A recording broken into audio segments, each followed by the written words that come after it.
according to Don't Mess With Texas campaign. If every Texan picked up 2 pieces of trash each month, all of our highways would be trash-free within a year. Back, at least 20 people have been killed in a mass shooting at a busy El Paso shopping center. The Saturday morning attack also injured at least 24 others. The suspected gunman is in custody and authorities are working to figure out a motive. Steve Nance has a closer look at the chaos that erupted inside the mall. We want to warn you, some of the images are disturbing. Right, James, I'm on the 2900 block of Beck Road East, where there's a grass fire. Firefighters, about 5 or 6 units came out here. In August, Victoria City Council members will talk about an ordinance that could affect homeless people. Fox 19's LaShawna McEwen has the story. You wonder how you can donate? Well, there's 2 different ways. You can come down here to HEB and grab things off the shelf. These dash cam videos show the moment a driver took off with an officer still clinging onto the car. ABC's Zachary Keish has more on what happened next and what the officer is saying about it. Monday, November 5th marked 1 year where 26 lives were lost and others changed forever. I sat down with Pastor Frank Pomeroy about how the congregation is healing 1 year later. Driving, and I'm not impaired, and it's pretty easy, but I'm about to put the goggles on to show me impaired. And it's a big difference with the proposal. Instead of dragging your trash can to your curb,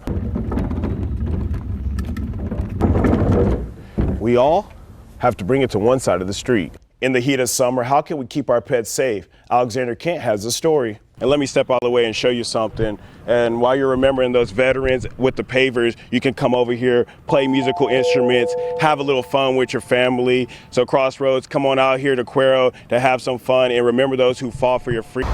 You're right, it's one of the busiest times of the year for packages, and I spoke with VPD on how to keep yourself safe from those thieves with sticky fingers. I'm here in Corpus Christi with the winner, Michael Cloud. Michael Cloud, how are you feeling right now? Feeling good. It's been certainly a humbling experience. After about 1.5 hours of jury deliberation, the jury found Johnny Durham guilty of murder and sentenced him to 40 years in prison. Part of the Johnny Durham trial began with statements where the prosecution shared Durham's criminal past. Next, the victim's wife took the stand. Maggie Chris says they were retired and had a bucket list to travel to all 49 states, but they'll never get the chance. She adds this has been a nightmare and this death is very tragic. I feel like that it's justice for Larry, and that's all I wanted. Now Miss Chris just wishes she had the chance to say goodbye. I hope this never happens to anybody else. The defense called Durham's wife Connie to the stand, and she says her husband isn't a bad person, and the trial process wasn't fair. Fair, that's how I feel. It was rushed. You know, they didn't give enough time for any of it. Connie believes her husband is capable of being rehabilitated. He's only human. Everybody makes mistakes, you know, and God forgives us for our sins. And Durham's family believes that a person's past shouldn't define them. Really sad because we know he's a good person and we know he ain't do this on purpose.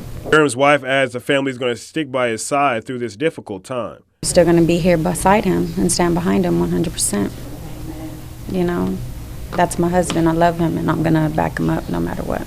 Durham wants to file an appeal for his case. In Victoria, I'm David Gibson for your Hometown News. The playground that we're building today was designed by them, just for them, and it's not going to be like any other playground that is around. Rebuild Texas and KAVU partnered to build or rebuild parks in areas devastated by Harvey. Everything was gone. No, we had nothing last year. We started over from scratch. KAVU wants to make sure the students have a safe place to have fun. And also in providing safe and easily accessible places all across the U.S. for kids to be able to play. Recipients of the new playground, the Refugio Little League. Volunteer James Turner believes having so many hands to help build this park will boost the morale in Refugio. And I mean, just to be able to get out here and actually put hands on and physically help with it makes a big difference. I mean, I think having the whole community out here today and actually them able to see that they are making a difference is going to help boost the community morale just 100%. Investigation continued. The sheriff's office identified Mendoza as the shooter, and now they have arrested 4 others in connection to the shooting. April Era Beveridge. She's charged with capital murder, engaging in organized criminal activity, and endangering a child. We have also arrested Jade Ayana Culpepper.